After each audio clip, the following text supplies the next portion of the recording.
Here's my preview of the Baylor at Iowa State men's basketball game. Granted, I know Iowa State's not ranked, but they're receiving votes. And I do have an injury note for Iowa State once I get to that player. Some obvious players to keep an eye on are Jaron Holmes, number 13, 6'4" 207-pound guard. That's a senior. 13.8 points per game. 14 for 36 on threes. 28 for 45 on free throws. 3.5 rebounds per game. 3.1 assists per game. 2.5 turnovers per game. 1.5 steals per game. 2.5 fouls per game. Trey King, number 0. 6'7", 236-pound forward. That's a senior. 11 points per game. 1 for 1 on free throws. 2 rebounds per game. 1 turnover per game. 2 steals per game. 2 fouls per game. Granted, he has not played a lot of games, I believe, because he just got cleared for Iowa State. So that's just a keep in mind deal. Caleb Grill, number 2, 6'3", 196-pound guard. That's a senior. 10 points per game. 19 for 56 on threes. 13 for 15 on free throws. 4.3 rebounds per game. 1.4 turnovers per game. 1.5 steals per game. 1.7 fouls per game. Now, Gabe Colshire, number 22, 6'4", 194-pound guard. That's a senior. 9.5 points per game. 16 for 59 on three-pointers. 11 for 13 on free throws. 1.6 turnovers per game. 1.9 steals per game. 2.1 fouls per game. This next player I'm going to mention, he's out indefinitely with the broken finger. And it's Jazz, which I would think Al-Haz or something like that. Kunk, K-U-N-C, number 5, 6'8", 222-pound forward. That's a senior. 8.5 points per game, 14 for 39 on threes, 18 for 23 on free throws, 5.9 rebounds per game, 2.3 assists per game, 1.2 turnovers per game, 1.2 steals per game, 1.5 fouls per game. I don't think he's going to play. I really, really don't. He's out indefinitely, so that's as of recent because it happened during practice. Osan Osunniyi, Osunniyi. I apologize if I butchered that last name. But he's number 20. He's number 21, 6'10", 218-pound center. That's a senior. 8.4 points per game, 2 for 5 on threes, 14 for 16 on free throws, 2.8 rebounds per game, 1.5 turnovers per game, 2.2 fouls per game. Robert Jones, number 12, 6'10", 240-pound forward. That's a senior. 7.8 points per game, 10 for 26 on free throws, 3.8 rebounds per game, 1.3 turnovers per game, 1.1 steals per game, 3 fouls per game. Taman Lipsey, number 3, 6'3", 1 200-pound guard. That's a freshman. 6.1 points per game, 2 for 7 on threes, 9 for 11 on free throws, 2.6 rebounds per game, 4.4 assists per game, 1.6 turnovers per game, 1.9 steals per game, 2.4 fouls per game. Hassan Ward, number 24, 6'9", 215-pound forward. That's a senior. 3.7 points per game, 0 for 1 on threes, 1 for 4 on free throws, 2.7 rebounds per game, 1 steal per game, 1.5 fouls per game. And the last player I'm going to mention is because the other two are just less than 2 points per game here. To be fair, I might as well mention two. This is the last one. And I'll put the stats in the description below so y'all can see it. Demarion Watson, number 4, 6'6", 197-pound guard. That's a freshman.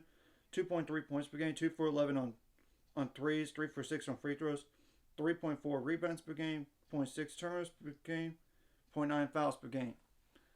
I don't know if LJ Cryer is going to even play in this game or not because he's in concussion protocol.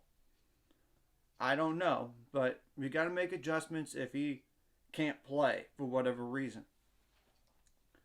Defensively, you got to limit their shooters and don't let them live at the free throw line, of course. Limit your fouling all across the board. Create some turnovers, get more rebounds defensively. Of course, it'll be good to have some blocks and steals. You gotta limit the fast break points a lot better. Points in the paint a lot better too than last game. In particular, in fact, as well as second chance points. So there's that. Offensively, you gotta take care of the ball a lot better than you have been recent that last game. And in general, take care of the ball good. I mean, 12 turnovers or less. That's the goal number right now for me. It is. You got, of course, defensively, you got to not make them get comfortable shooting the ball. Make them uncomfortable shooting and make it hard for them.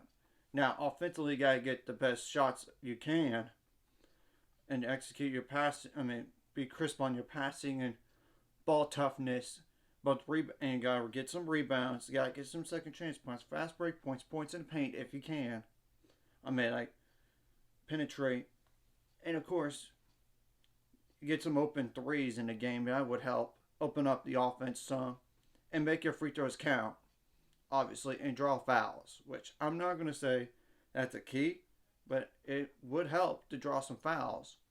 But don't flop doing it on either end of the floor. I mean, it's the simple truth because they will do a Class B technical foul on you eventually. So, there's that. And like I said, I don't know if LJ Cryer is going to play in this game or not. I just know if he doesn't, Keontae needs to step up. He needs to take care of the ball better. Adam Flagler needs to step up. Luckily, he's over his flu bug, it appears. Dale Bonner needs to be a little bit better. But I like Langston Love off the bench. I do.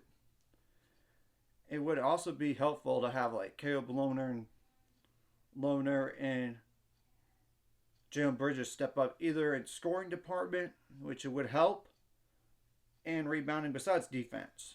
Same thing goes for Flo Thamba and rebounding and defense. I don't expect him to score a ton, but it would be good if he could finish around the rim. So, and Joshua Juruna off the bench, he's been really good. He's similar to Everyday John. Remember, Jonathan Chachua when healthy.